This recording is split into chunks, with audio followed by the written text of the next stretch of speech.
Hey there guys, welcome back to another video.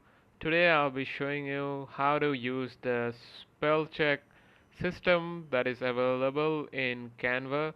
So the first thing you need to do is open up your Canva project and head over to the text that looks incorrect to you and you want to fix it. So just select that text and just click here on the magic right option and you will see a drop down menu. Just go here to the fix spelling. So Canvas AI will fix this incorrect line or the incorrect words that is seen here on your text. So as you can see, it has fixed the spelling here. Just click here on replace and your text has been fixed with the help of Canvas spell check. So that's it with the video guys. I hope it helps you. Thanks for watching and take care.